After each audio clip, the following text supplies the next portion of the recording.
le directeur provincial de la RVA.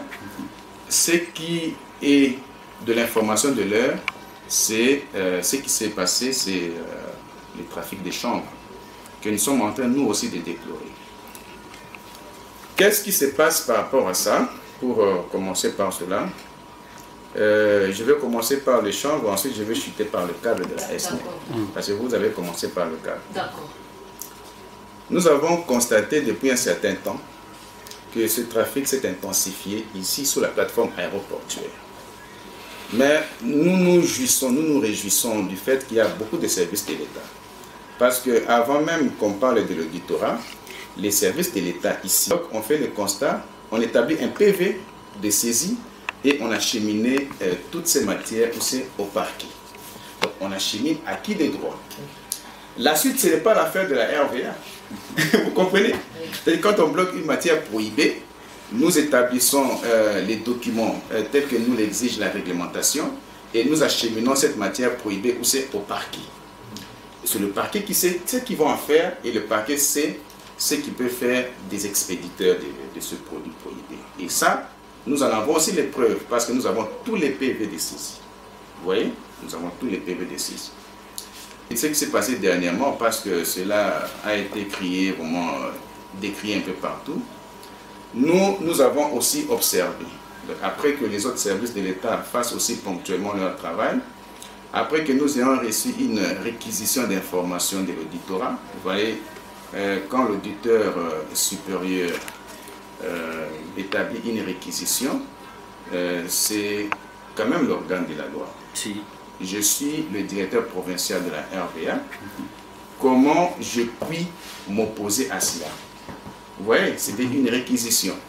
Alors cette réquisition octroyait le droit des agents de l'auditorat pour travailler sur cette plateforme aéroportuaire, notamment sur le trafic de ce produit prohibé qu'on appelle les chambres.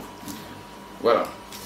Et ils étaient là depuis un certain temps, jusqu'à ce qu'un jour, donc c'était le vendredi dernier, que l'un des agents de l'auditorat arrêtera du chambre. Et bien avant cela, d'après la réglementation, nous avons trouvé cela impropre que de stationner un avion longtemps sur le tarmac afin que d'abord l'auditorat puisse fier tous les colis et ensuite être embarqué dans l'avion.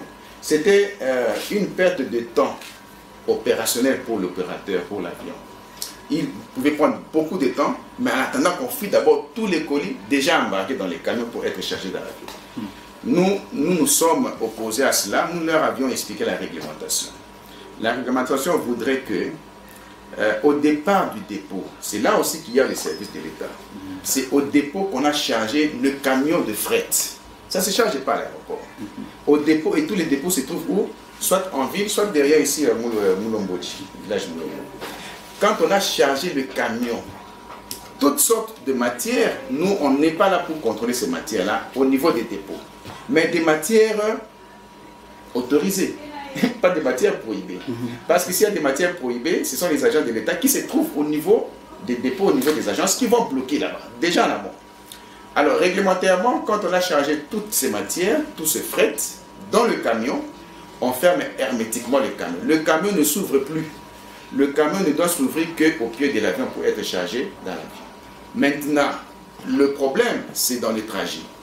Est-ce que le camion ne s'arrête-t-il pas en route pour charger d'autres matières alors que ce camion a été déjà contrôlé en amont avec les services de l'État? C'est ça la matière. Et donc, comme les services de l'État, ils se sont organisés, ils ont vu que c'était quand même incertain. Donc, il fallait encore fouiller cet avion au déchargement pour être embarqué dans l'avion.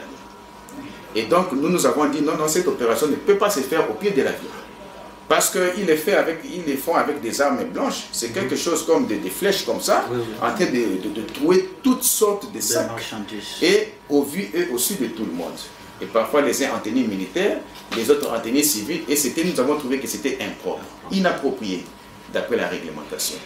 Donc moi, en tant que commandant, en tant que concessionnaire, je les ai dit de faire toutes ces opérations, non pas au tarmac, mais peut-être au parking ou à l'extérieur de l'aéroport. Ce qui se faisait depuis aussi un certain temps. Ils l'ont fait exactement comme cela.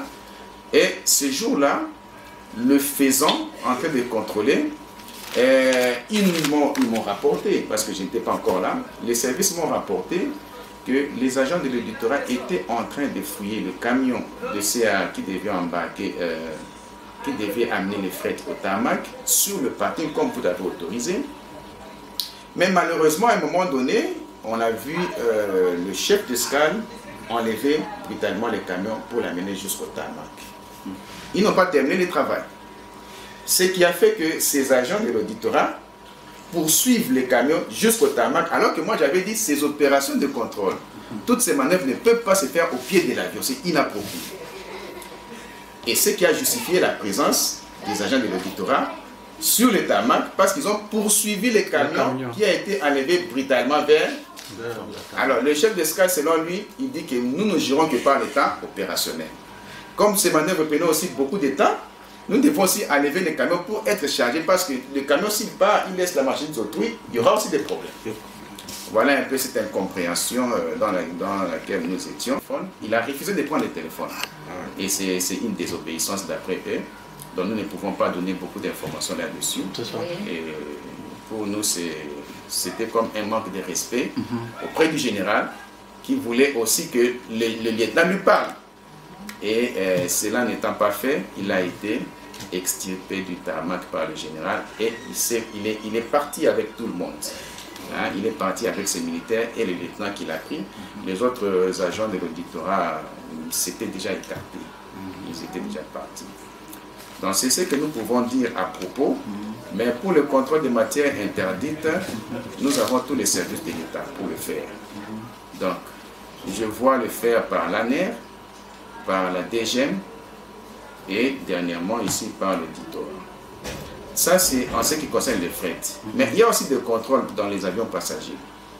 Les contrôles se font où c'est au niveau de l'aérogare, à l'intérieur. Quand un passager se présente devant le comptoir, tout ce qu'il amène comme colis est fouillé sous les regards vigilants de tout le monde. Il y a là la RVA, il y a là la DGM, il y a là l'ANER et il y a aussi dernièrement l'auditorat militaire.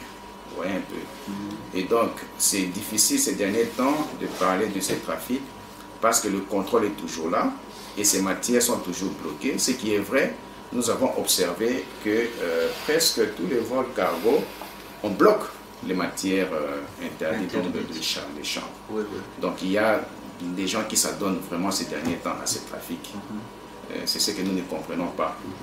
Au moins, quand on les bloque, on les achemine. Nous, si c'est nous qui les bloquons, nous acheminons au parquet. Mais comme l'auditorat est là en train d'agir sous une réquisition de l'auditeur supérieur, il les amène chez eux. Mais néanmoins, nous établissons toujours un PV. Ça, c'est en ce qui concerne les chambres. Donc, sous ce point de vue, le contrôle est bien fait au niveau de la RVA. Le contrôle est bien fait au niveau des institutions de l'État, parce que de toutes les façons, que ce soit l'ANER ou la DGM ou l'auditorat militaire, quand ces produits sont bloqués, ils sont tout de suite acheminés à qui de droit. Il y a maintenant, en ce qui concerne les câbles, vous dites que les câbles sont volés et acheminés par notre aéroport. Est-ce que nous regardons passivement? Est-ce que nous en sommes informés? Ou bien carrément nous ignorons cela? Le jour où on a arrêté les câbles, moi j'étais sur le tarmac. C'est l'auditorat militaire qui a arrêté. Il y avait aussi tous les services.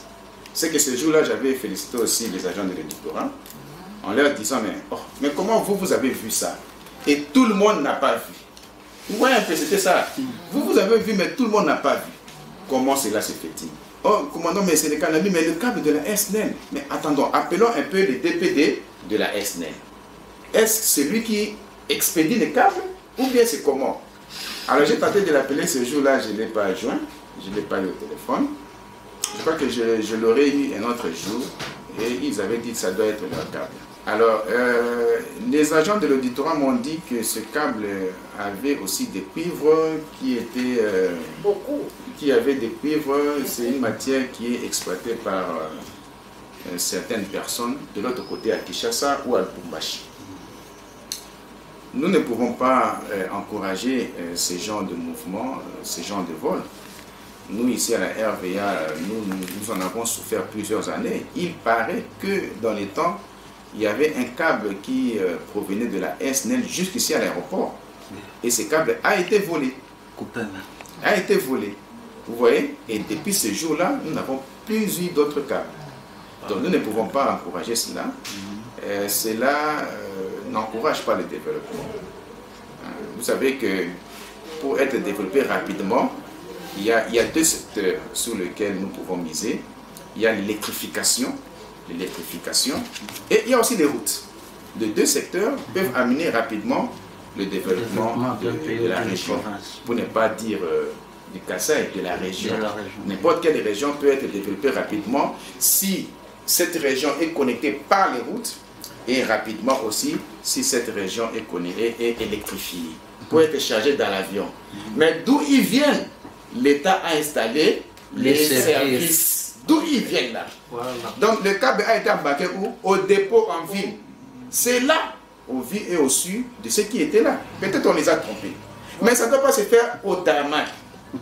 Ça pouvait les échapper. Oui. Mais heureusement, je n'avais pas encore pris cette décision qu'ils ne fassent pas ce travail sur le tarmac. Voilà. Mais c'est ce qui est réglementaire.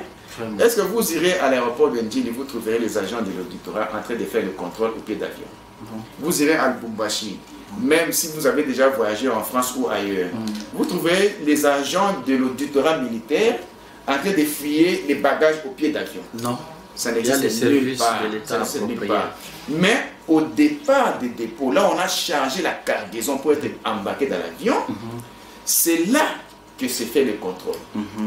C'est là que se fait le contrôle. Donc c'est inapproprié, mais disons tout simplement que nous avons eu de la chance, la SNEL a eu de la chance, parce qu'il ne restait que peu de temps pour que ce soit embarqué. Mais nous, en tant que commandant, nous avons encouragé. Ce truc va être retourné, mais recherchez l'LTA. L'LTA, c'est quoi? C'est la lettre de transport aérien. Quand le transporteur reçoit le fret d'une quelconque personne, il doit établir une lettre de transport aérien avec un numéro. Voilà. Et dans la lettre, il y a aussi l'expéditeur, mais il y a aussi celui qui reçoit le colis de l'autre côté. Donc si cela nous avait échappé, mais nous allons faire confiance au service de l'État, ça pouvait être aussi attrapé à Kinshasa. Parce qu'il y a aussi tous les services là-bas. Bon, ça c'est une manière de répondre. Oui, vous avez des préoccupations qui sont vraiment très fondées. C'est pourquoi je vous en félicite. Merci beaucoup. Les services de l'État, ce n'est pas la RVA qui les a installés. L'État tel que vous voyez là, quand il a... D'abord, ces agents sont installés sur base d'un document, ce sont des affectations.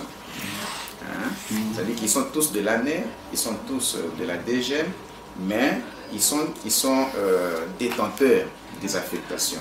On dit, vous allez aller travailler à l'aéroport, vous allez travailler au niveau des dépôts, vous allez travailler au niveau des ports maritimes ou ferroviaires, tout dépend. Alors, ils sont tous là, comme cela, avec des affectations. Mais ils sont tous chargés de missions spécifiques. Chacun. Ils ont des missions spécifiques. Et quand il y a quelque chose, premièrement, ils rendent compte à leur hiérarchie. Premièrement. Donc, nous pouvons donc dire que chaque service, en principe, tout ce qui se passe, ils ont rendu compte à leur hiérarchie. Maintenant, moi, ma hiérarchie, moi qui me rends compte, c'est la police RVA. C'est ça. Vous voyez? C'est la police RVA qui me rend compte parce que quand il y a quelque chose de pareil, le chef de police RVA établit directement un rapport qui me donne.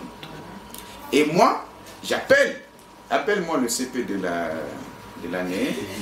On m'a dit que vous avez arrêté tel produit. C'est comment? C'est du champ. Ok. Nous, souvent, nous avons donné notre verdict. Voilà notre accompagnement. Comme vous avez arrêté, c'est très bien. Élaborer un PVD. Faites d'abord le constat. Élaborer un PVD saisi. Et avec ce rapport, je donne la voiture, je donne la Jeep.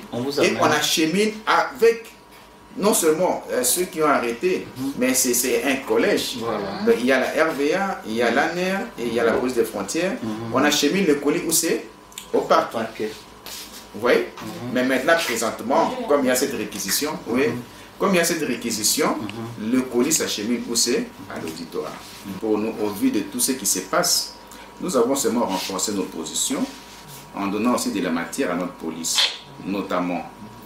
Parce que ces camions avaient coutume, en quittant en ville avec le fret, ou même à côté avec le fumbois, nous avons demandé, ordonné à nos policiers, de les bloquer au niveau de cette barrière ici. C'est cette barrière qui communique directement avec le... Donc, pour que ce camion passe, nous devons nous rassurer que les services ont contrôlé ces camions. D'abord, on commence d'abord par demander à tous ceux qui convoient les véhicules de descendre.